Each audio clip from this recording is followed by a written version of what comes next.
Honestly, it's awesome. It's a privilege every day, and being able to make that dream come true with the Ducks and put that jersey on for the first time. Just flip it. I remember it was hanging in my stall, and I'd flip it around just to see my name bar on the back of the jersey. Obviously, with the cool retro throwback logo, that was similar to the one I had on in that picture that I just posted. Is super special, and obviously, my family's dream. I remember playing floor hockey, mini hockey when I was super little, pretending I was John Jabassin Jaguar and net. So I've always wanted to be a Duck, and that was definitely my lifelong dream. Take us through some of the, negotiation. You don't have to go too much into detail, but the negotiation kind of leading up into signing that contract. Yeah, it's tough. I think a lot of it honestly falls on the agents, and you kind of just hope that they have your back, and obviously are doing their job the best they can. And but at the end of the day, it would be tough for me to want to leave California, obviously, and want to leave the Anaheim Ducks.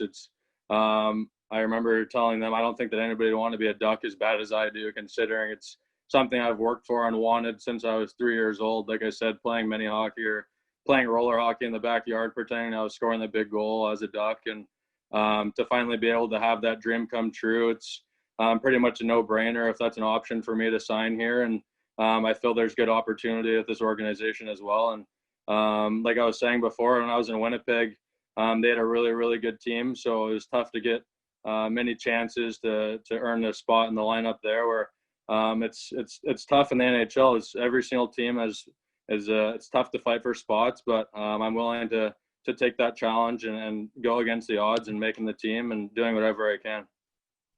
What is your comfort level now coming back for year two under Kevin Dineen, and also, still having Dallas up in Anaheim as well?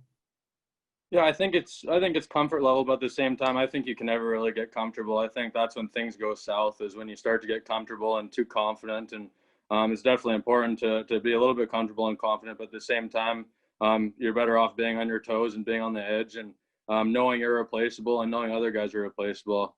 Like I said, it's tough to make an NHL lineup, and it's been a grind so far, but I'm definitely not giving up on myself. And I knew coming into it, being a hockey player from California, I think there's a 1% chance that you make it in the NHL. And from day one, I told my parents that I was going to take that chance and put all my eggs in one basket and do whatever I can to make my dream come true. So, like I said, I know it's not easy, but it's definitely nice when you start to know some people in the organization, like Dallas Eakins and Kevin Dineen, and obviously all the other players that I've been with and grinded with this far. It's makes it easier, but like I said, it's definitely still competitive, and to be able to work with those guys and grind with those guys, that's the best part about it. And Jake with CBS. Hey, Chase, I hope you're doing well. When you look at the organization as a whole, from the Gulls up to the Ducks, how excited are you about the direction it's heading, and what are your thoughts on the direction that this organization's heading? Hey, Jake. Yeah, it's awesome. I think obviously being on the other side of things now, I know as a fan my whole life, and the ups and downs with the new guys that they had, or big wins or big losses, obviously there's tons of emotion going into it, but now actually being able to wear that jersey and contribute, it's definitely exciting. It's a lot faster. There's a lot of young guys who that's the way the NHL is going now. You got to be able to skate and make plays at high speed. So there's a lot of fast young guys that are ready to take the next step and earn a roster spot. And like I said, going back to being competitive with all of the teammates and guys in the organization, that's a healthy thing. You want to be competitors, and you want to compete for spots, and that's what pushes everybody to play at their highest level. And there's a lot of that right now that I've seen so far since I've been in this organization. I know it's just going to keep continuing to grow in the right direction. I've talked to a lot of my buddies about it, and obviously my family too. They've seen how hard I've been pushing myself and working. And it is tough, but I think it's just one of those things. I know hockey is not just a 9-to-5 job, but a 24/7 job. Not only when you're at the rink, when you're out of the rink, everything you do pretty much revolves around putting myself in the best position to succeed. And whether it's nutrition or working out or stretching or even taking the dogs for a walk, just little things like that, I think they'll add up in the long run. And you kind of just got to hope for the best. It is tough when there's not really a set date, or I definitely like to plan, and I like to have a routine, but it's kind of just a adapt or die type of thing. I think everybody's kind of in the same boat right now where they don't really know too much. There's a lot of uncertainty. So I've always been a big believer on just controlling what I can control, even though it's tough sometimes. But I know that I can control how hard I'm going to work, and I'm not going to let anybody work harder than me. So I think that's probably the biggest thing that I've been able to focus on. Awesome. Thanks, Chase. Thank you. Yeah, Andy? Dallas, good to see you. Congrats, man. Thank you, Andy. Hey, as a 25-year-old who's in 13 days, I think, you'll be playing 5 pro years under your belt already. You're going to go into your 6th. You talk about confidence. You got to have confidence coming back to the culture that you know with both Dallas and with Deneen. So, as a guy who's going to be looked up to from a lot of these younger kids, that's got to give you a good booster as well coming back. Yeah, absolutely. I think that's a big part of it. I think as much as I like to worry about myself and stay in my lane, it's important to push the other guys as well and look out for each other. I think if I didn't want to be on a team sport, I'd probably be playing golf or tennis or something like that. But that's the beauty of a team sport is you have all your brothers with you on the front line, going to work and battling with you.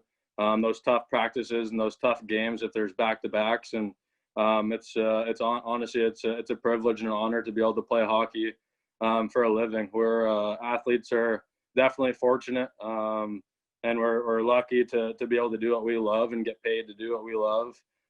Definitely a lot of work and sacrifice goes into it, but at the end of the day, we're definitely very fortunate to be able to play a sport for a living. And there's definitely some bigger things going on in the world that we see, and to be able to go to work every day with our pretty much best friends and be at the rink and working out and getting better and doing what we love, it's definitely a privilege. Thanks. That's all I got. Thanks, Andy. Darnay from NBC. Hey, Chase, hope you're well. Just curious, like, what's the feeling like now compared to it was in March during the first shutdown when there was so much uncertainty and nobody really knew how to handle this? And obviously it took leagues some time to kind of figure it out. Now that leagues have done that, and you're seeing more and more sports popping up, just kind of the level of comfort, level of confidence that you guys will be able to kind of get things going and kind of get back to some level of normalcy, even if it does maybe look a little bit different. Yeah, absolutely. I mean, I hope so. I think I can only speak for myself, but I'm assuming the other guys as well. We've been training for a long time now, practicing a lot of drills, but there's nothing like playing in games. And that's the best part about it. That's the reason we play is to play in those big games. And obviously, hopefully we can have some fans. Like I said, it's probably the best part about it is being able to play in front of all those supportive fans that are diehards and want to watch us play. But there's definitely some ways you got to go about it. And obviously the NHL did a really good job in the bubble. So they know what they're doing and they know what to look for. And they had obviously ultimate success with that. So hopefully they can carry that on, and hopefully we can keep moving in the right direction. I think the whole world needs some more positivity. It's tough times right now. I think there's a lot of going back and forth and a lot of controversy and a lot of negative things going on. So I think we keep staying positive and take it day by day. It's tough. I think when I start to get a little negative and when I look too far ahead and try to plan too far ahead, where maybe in the past you can kind of have more of a long-term plan, where now I've kind of talked to myself where I just take it day by day and kind of control what I can control. Like I said before, there is some still uncertainty, but I think the NHL proved that they can get it done, and I hope that they can keep doing it here moving forward. FaceTime obviously now is huge, and we talk back and forth a lot over text, but it is tough, and I think it is important to still kind of stay safe and keep our distance as much as possible. As tough as it is, but if we want to move forward and keep having a positive direction here, we got to keep taking the necessary steps and just keep following the rules and kind of doing what we're told. And that's the best thing, I think, is just doing what we're told. And I think that's going to speed up the process as much as possible, and hopefully all get us back together at the rink, training together as soon as possible.